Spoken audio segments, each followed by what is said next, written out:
we going to get into today? Well, we're going to do two different things, I hope.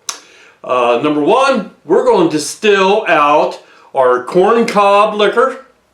That ought to be pretty interesting. I'm really curious to see how that's going to taste. And we're going to talk about stills. Okay, we're going to talk about the two main types of stills and how they work. But first, welcome to Stillworks and Brewing. My name is Randy and this is the channel that's all about home distillation and brewing. Okay, I'm going to just get this out in the beginning. Hey, if you get a chance, please hit that subscribe button. That really helps this channel out. Alright, now let's get started. Okay, like I said in the intro, there's two main types of stills. Now, I'm going to say two main types. There is thousands of different variations and way people do things and all that. But the two main styles are, number one, the pot still. Okay? And number two, the reflux still. And they are, you can find them in copper or you can find them in stainless steel. I don't know what, some say that you got to have copper. Now I do put copper in my case in the column, and I do use stainless steel, and the main reason is so easy to take care of. Very easy to clean. Okay?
Okay, so now I got my boiler full, or still pots full of the mash, starting to heat up. So let's talk about pot stills first.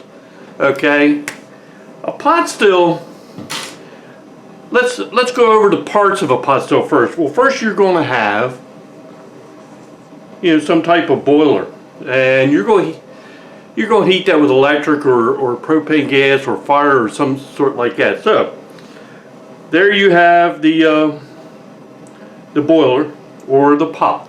Okay. Next, excuse my nice drawing. You're going to have, most of the time you have some type of head, and then you're going to have a line arm. Okay, then after the line arm, it's going to go do one or two things. It can go to a condenser on it, right? And then like that, or you could have, it could go to a worm that's in cool water, then out. Okay, so that's the long and the short. There is so many configurations that you could have on a pot still. This is the most basic. Okay. Usually a pot still, the proof usually coming off is somewhere around 140, 160 proof. Like in the beginning. Of course, it's going to go down as the run goes through. As the chemistry inside the pot changes. Just one thing to always remember: higher the proof, lower the flavor. So that's why a lot of times we use a pot still for your whiskeys, your bourbons, your brandies, your rums and stuff like that, where there's a lot of flavor into it. Okay, so that's the basics of a pot still. Okay, so let's draw a reflux still. This is type number 2. Okay, so some of the parts are very similar. You're going to have a boiler. And then now the difference is going to be you're going to have a column. You know, column up like that. And then you're going to have a pre-condenser, or some people call it a deflagmator. I think I said that right. You know, deflagmator up here. And it goes up. Okay. So, these are the parts of a reflux still. And then it's going to end up into the condenser there. This is, I'm picturing a Liebig condenser. Okay, so what you're going to do is this is going to be cold water in, cold water out, cold water in, cold water out. And we'll get into this a little bit more in a little while. Okay.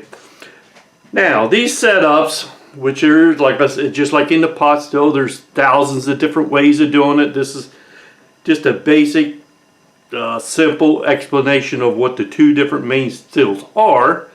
Okay, well, these stills here, you can, if it's configured right, you can go all the way up to, you know, 180, 190 proof.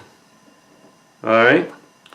And the other thing that you can do with this, if you do not use, well, I'm going to get into that in a little while, but if you do not use the pre-condenser, you can actually, and without any packing in the column, you can actually make this a pot still mode. But we'll get into that in a little bit, okay? One thing I forgot. I mean, what do you use this kind of still? What is it good for? Well, it's good for making your gins and your vodkas and your neutral spirits. You set up like this, okay?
So, well, we got the stills all stacked out. While it's heating up, hey, let's talk about, well, how does the still work?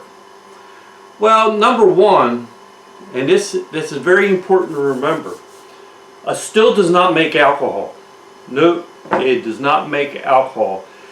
A still's job is only to try to separate the alcohol from the water. All right, that's important to remember. And a couple more important temps to remember. Okay, as that liquid inside that pot is heating up.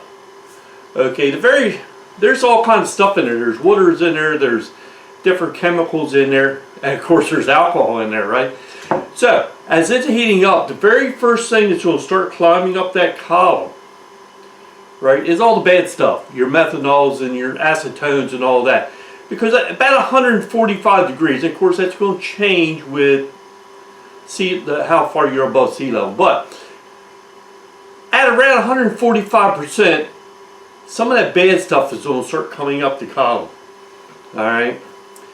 So, and then just remember, the next thing to remember is that alcohol will boil off, change from a liquid into a gas, a vapor, whatever you want to call it. At around 174, it's going to start coming up. And if there's anything left in the column, that will push out the bad stuff, right, that you can get rid of. And the other important temperature to remember is water boils at 212. So, what we want to do is we want to stay somewhere in between 174 and 212. We want the alcohol to boil, but we really don't want the water to boil. Alright? So that's what's going to happen. Alright? So, in the beginning, the ratios, and that's all in the beginning. And as you get further down your run, you're going to have to put more energy in the pot to keep the output coming out of the condensers for your alcohol. And my rule of thumb is once I get a head temperature of around 200 degrees or 204, I basically call it done. Now sometimes what I will do is I'll just put a jar under there and run it some more just to get some alcohol to put in my paint jar. So in a pot still, I mean, they all basically work the same. They're just a little bit different ways. But basically in a pot still, like I said, the alcohol turns into a vapor. It travels up to the head, right? And then it's going to travel down the line arm into whatever kind of condenser you have. And then it's going to turn back into a liquid. You got alcohol, right? Simple. Well, okay, so let's talk about a reflux still. Alright, a reflux still, you got your pot, it's going to turn the alcohol into a vapor, it's going to travel up. Now, if you have packing in the column, the alcohol, always remember, the alcohol is coming up and is dragging some water molecules with it. So it will hit this packing, and some of it will fall back down and some will go up, and the most volatile vapors will get by and they will keep climbing. They'll keep climbing, okay? So them vapors will keep climbing. Now I just put this, I don't have no water lines hooked to this pre-condenser because I'm going to use this in hot still mode, but just for explanation. Okay, so them vapors are coming up, and if I had cool water running through this pre-condenser, they would hit that and then fall back down. And it will do that over and over and over again. And what we're trying to do is we're trying to knock them water molecules away from the alcohol molecules. Okay, and what that will do is get you a pure and more pure product. Okay, so, but just remember, this is controlled by you. So in the beginning, you're going to have a fair amount of cooling water going through there making this cold, and make that happen up and down, up and down, up and down. And then once you got your column all stacked and you're ready, you're going to start cutting back that water that is in your pre-condenser, and it's going to start letting stuff by. So it's an art to make this happen. All right, and the most volatile chemical or alcohol will get by, and then it's going to come out into your lead big, in this case lead big condenser here, and it's going to turn it back into a liquid, and you got alcohol. All right. Okay, so like I said, this is the very most simplest way of describing how stills are and stills work. Hey, and I mean, you need to know the basics of how it works so that you can tweak your system or the way you do things, you know, for you to be successful in this hobby. So, I'm waiting for my still to heat up. I mean, it's getting close to that 145 mark, and I'm getting a couple little drips out, so I gotta get some cooling lines hooked up. So let me get them hooked up, because it ain't gonna take too awful long, and this still's gonna be running. And we're gonna check out this corn cob corn liquor. Alright, so, and at the very end of the video, what we're going to do is we're going to taste this corn cob liquor against the fresh corn liquor that we made, that we got the cobs from. And I just want to see how the two are going to be different, and is it worth all the effort? Not that it was much effort. So you want to make sure you stick around to the end to see how that tasting goes. So let me get my coolant lines hooked up, because it's getting close. I'm gonna run out of time. All right, so I'll be.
Okay, so I finished up my corn cob liquor run. So I think the next thing before we do a tasting on this is, what do I like? Okay, and everybody's okay, so I finished up my corn cob liquor run. I ended up with about 1.5 gallons of finished product, and it's at 100 proof. Okay, what was this? And that's 90 proof. All right. Before we get to the tasting, though, what do I like? You know, let's go back to the stills. What do I like? Well, I run the Reflux column still, mainly because of the combination. So I can run it as a Reflux still, or I can run it in pot still mode. So it does both stills for me. I mean, because I do love to make bourbons, and I love to make whiskeys, and I also like to make rums. So I like a little bit, and I make neutrals for certain projects. So this works out really well for me. Now also I have, well, I make, you notice I always make about a 6-gallon mashes. I got an 8-gallon still pot. So that 6-gallon mash fits in there perfectly. And it does a nice job for me. And what I usually get out of a run is right around 1.5 gallons of finished product, you know. And that's at 80, 90 proof usually. This is just a little bit hot, about 100, but that's kind of what I wanted. So, that is what's great about the different kind of stills. You can configure them different. They all basically work the same roundabout kinda, but hey, hopefully it gave you a little bit of insight if you're just getting into the hobby of what you might want to get, or just good info, I hope. Okay, let me get set up for this tasting. I'm really curious to see how these two different products, how close they are together. Okay, so I'll be right back. This is the fun part. Let me get a sample of, this is the fresh corn liquor that we made back in the summertime. Yep. It's about the end of summer we made that. And this, this is the, what we made today. This is the corn cob.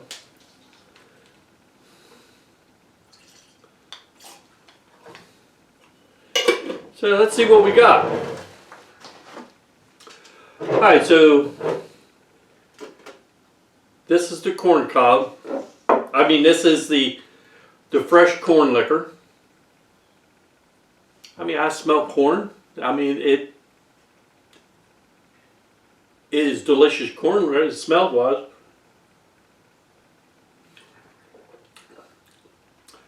You got that distinctive creamy corn taste. It's got a nice burn on it. Very clean tasting.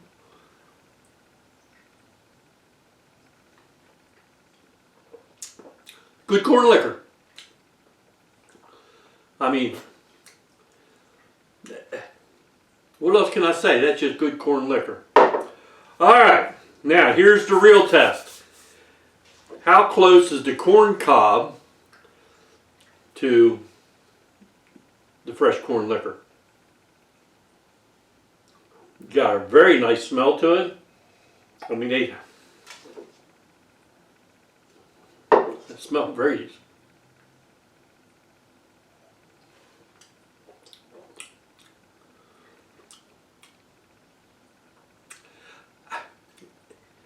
It might not be as creamy as that, but it does have a corn taste to it.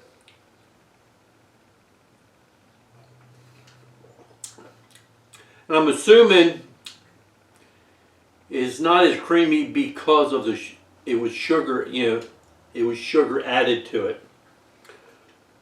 It sure ain't bad. Would I do that again? Yes. It's good. I can't tell much of a difference, except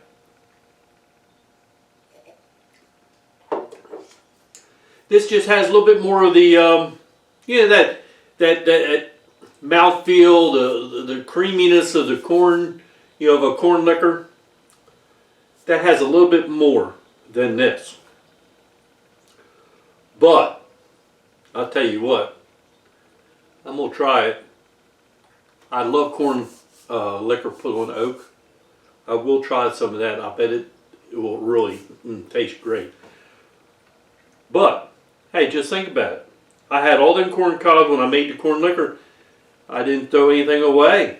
We got another gallon and a half out. So I'm ahead of the game, right? Okay. I would say, if I had to judge this, 1 to 10, 1 being terrible, 10 being fantastic, which I don't ever give a 10 out very, but I'm going to have to say that's 8 or 9.